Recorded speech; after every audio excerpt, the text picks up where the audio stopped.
வணக்கம் நண்பர்களே. அடிக்கடி இந்த பழைய சினிமா பாடல் தான் ஞாபகம் வருது தற்கால தேர்தல் களத்தை பார்க்கும் பொழுது.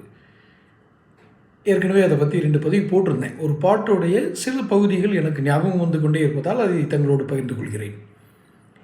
ஓஹோ ஓஹோ மனிதர்களே ஓடுவதெங்கே சொல்லுங்கள், இதுதான் அந்த பாடல். அந்த பாடலில் ஒரு வரி வரும், விளம்பரத்தாலே உயர்ந்தவன் வாழ்க்கை நிரந்தரமாகாது, விளக்கு இருந்தாலும் எண்ணெய் இல்லாமல் வெளிச்சம் தெரியாது. இந்த 2வது வரி தான் எனக்கு ரொம்ப யோசிக்க வச்சது. ஒரு விளக்கு இருக்கிறது, ஆனால் எண்ணெய் ஊற்றி நீங்கள் திரிபத்த வைத்தால் தான் வெளிச்சம் வரும். விளக்கு மட்டும் இருப்பதால் ஒரு இடத்தில் வெளிச்சம் வந்து விடாது. இது எத்தனை ஆயிரம் அர்த்தங்களை உண்டு செய்கிறது என்பது இந்த இந்த வரியினுடைய ஆழத்தை, அந்த பொருளின் ஆழத்தை புரிந்தவர்களுக்கு தெரியும். விளக்கு என்பது இப்போ உதாரணத்துக்கு நடிகர் விஜய் வச்சுக்கோங்களேன். அவர் கொஞ்சம் கவர்ச்சியாக இருக்கிறார். ஒரு விளக்கு, அதில் உள்ள மண்டையில் ஏதாவது இருக்கணும், தலைக்குள்ளே விஷயம் இருக்கணும். நான் விஜய் சொல்லனால அவர் மூளை இல்லாதவர் அப்படின்னு சொல்கிறக்காக சொல்லலை. ஈவன் ஐயா ஸ்டாலின் கூட எடுத்துக்கங்க. கருணாநிதி அவர்களுடைய மறைந்த முதல்வர் கருணாநிதியின் மகன். கருணாநிதி மிகப்பெரிய பேச்சாளர், ஒரு கருத்துக்களை தொடர்ச்சியாக எந்த விதமாக குறிப்பு இல்லாமலும் பேசக்கூடியவர்.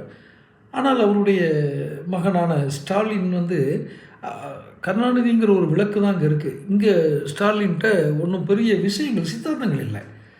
நாங்கள் அதை செஞ்சோம், இதை செஞ்சோம். ஐயா, நீங்கள் செஞ்சதெல்லாம் எங்களுக்கு தெரியும் ஐயா, அது உங்கள் கடமை. ஏற்கனவே ஒரு பதிவை அதை போட்டிருந்தேன். அதுதான், விளக்கு இருந்தாலும் எண்ணெய் இல்லாமல் வெளிச்சம் வராது. அதுலேருந்து வெளிச்சம் வரமாட்டேங்குது. கனிமொழி, ஸ்டாலின், அன்பு பாசத்துக்குரிய விஜய், விஷயம் இருக்கணும்.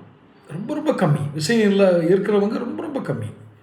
நீங்கள் ஏன் அப்படின்னா நீங்கள் பாஜகவில் யாரையும் சொல்ல மாட்டேங்கிறீங்க, இபிஎஸ் சொல்ல மாட்டீங்க, ஓபிஎஸ் சொல்ல மாட்டீங்க, சசிகலா சொல்ல மாட்டீங்களாம் கேட்காதீங்க. நான் ஒரே வார்த்தையில் சொல்லிட்டேன். பளிச்சுன்னு தன்னை காட்டிக்கிற ஆட்களை மட்டும் இப்போ சொல்லியிருக்கேன். தன்னை வெளிப்படுத்திக் கொள்ளவர்கள், எக்ஸ்போசர் கொடுக்குறவங்களுக்கு நான் சொல்லியிருக்கிறேன். உதயநிதியை பேசவே வேணாம், கேட்கவே வேண்டியதில்லை. அதை பேசுகிறதே நம்மளுடைய நேரம் விரயம். அதான், விளக்கு இருந்தாலும் எண்ணெய் இல்லாமல் வெளிச்சம் வராது. புரிந்து கொள்பவர்கள் புரிந்து கொள்ளட்டும். புரியும் விதமாக, நல்ல விதமாக புரிந்து கொள்ளுங்கள். தொடர்ந்து பேசுவோம். சேனல் சப்ஸ்கிரைப் பண்ணிக்கோங்க.